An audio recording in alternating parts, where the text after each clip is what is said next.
자, 지난 월요일 글로벌 증시가 패닉셀에 휩싸였습니다.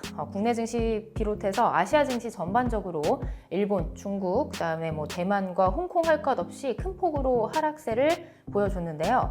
자, 이번 주 월요일 같은 경우는 코스피가 마이너스 8%대, 그다음에 코스닥이 마이너스 11%대의 큰 폭으로 하락을 하면서 많은 시장 참여자분들이 굉장히 또 힘든 한 주를 보내셨을 거라고 생각이 됩니다.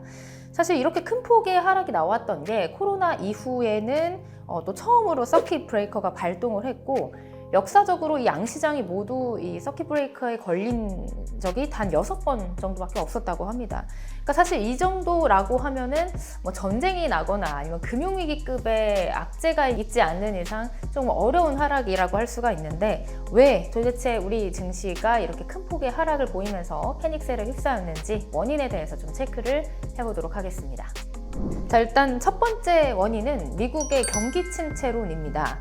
그동안 경제 지표가 안 좋게 나오면 주식시장에는 호재로 작용을 했었거든요. 왜냐하면 그만큼 경기가 둔화됐기 때문에 금리 인하를 빠른 시일 내에 해야 된다 라는 이제 스탠스로 가기 때문에 주식시장엔 호재로 작용했다라고 하면 이제까지와는 좀 다르게 이제 진짜 고용지표가 둔화되는 게 눈에 보이고 소비자 지표라든지 제조업 지표들이 안 좋게 나오면서 이거 진짜 미국이 경기 침체로 들어가는 거 아니야? 라는 우려감이 커지면서 시장은 굉장히 또 조정을 받는 모습들을 보일 수가 있었습니다.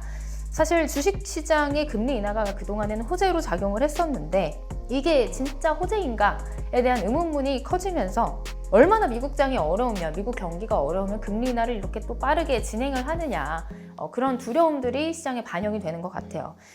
다만 이제 고용지표 이외의 다른 지표들은 또 긍정적으로 나오는 부분도 있기 때문에 정확하게 확실히 지금 미국이 경기 침체다라고는 단정지어서 말씀을 드릴 수가 없을 것 같습니다.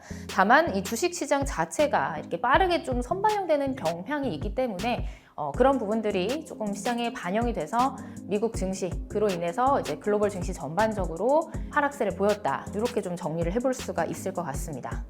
자, 그 다음에 두 번째 원인으로는 일본의 엔캐리 청산에 대한 리스크 때문입니다. 사실상 우리 증시의 큰 폭의 하락의 주된 원인은 이 엔캐리 청산이라고 할 수가 있는데요. 우리 시장만 이렇게 또 큰 폭으로 빠진 게 아니라 니케이 지수는 12%, 마이너스 12% 가까이 폭락세를 보였습니다. 아무래도 이제 일본 신흥국 시장인 일본 지수가 먼저 이렇게 빠지다 보니까 우리 증시도 동조화되면서 같이 빠지는 흐름을 보였다고 볼 수가 있는데요. 이 엔캐리 청산에 대해서 좀 간략하게 설명을 드려보자면, 쉽게 말해서 일본이 정말 아주 오랫동안 초저금리를 유지를 해왔단 말이에요. 거의 마이너스 금리를 유지를 하고 있다가 그렇게 돼 보니까 엔화가 지금 여기저기 풀린 거예요. 자금이 여기저기 풀려 있다가 엔달러 환율이 갑작스럽게 폭락을 하게 돼버립니다. 그 말은 즉슨 엔화의 가치가 갑작스럽게 급반등을 했다라고 해석을 할 수가 있거든요. 우리가 쉽게 생각해서 공매도를 생각을 해보세요. 주식을 빌려서 값이 싸졌을 때 갚는 개념이 또 공매도 개념이잖아요. 반대로 이제 엔화를 값싸게 빌렸다가 엔화 가치가 이제 급등해 버리니까 비싸게 팔아야 되는 거예요. 그동안 빌렸던 엔화를 갚는 과정에서 그동안 이제 풀려있던 자본에 대한 유출들, 이런 리스크들이 굉장히 크게 글로벌 시장에 확산이 되면서 그 영향이 우리 증시에도 강하게 미쳤다, 이렇게 해석을 해볼 수가 있을 것 같습니다. 자, 그리고 세 번째 마지막 리스크는 중동발 이슈입니다. 지금 당장이 전쟁을 하겠다 이런 얘기들이 나오면서 4, 5월 달에 있었던 중동 리스크보다 더 큰 규모의 보복이 일어날 가능성이 시사되고 있죠. 그러다 보니까 시장에서는 푸테마들, 예를 들어서 유가라든지 해운이라든지 아니면 방산 관련주들, 이 단기 모멘텀으로 움직이는 그런 종목들이 반등을 하면서 시세를 보여주고는 있는데요. 이렇게 시장이 어려울 때 또 거기에 엎친 데 덮친 격으로 중동발 이슈까지 더해지니 아무래도 투심이 안전자산 쪽으로 몰리는 경향이 있는 것 같습니다. 자, 그러다 보니 이런 악재들이 겹쳐서 주식시장이 또 어려운 상황들을 연출하고 있습니다.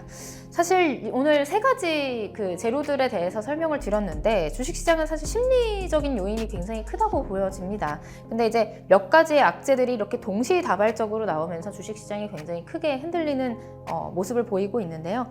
그러고 나서 지금 현재는 조금 반등세가 들어오긴 했지만 여전히 외국인의 수급들이 적극적이지 못하다는 점 우리가 인지를 하고 있어야겠죠. 그렇기 때문에 다시금 시장이 좀 안정세를 찾아가기까지는 어느 정도 시간적인 여유가 필요하다, 이렇게 좀 보여지고 있습니다.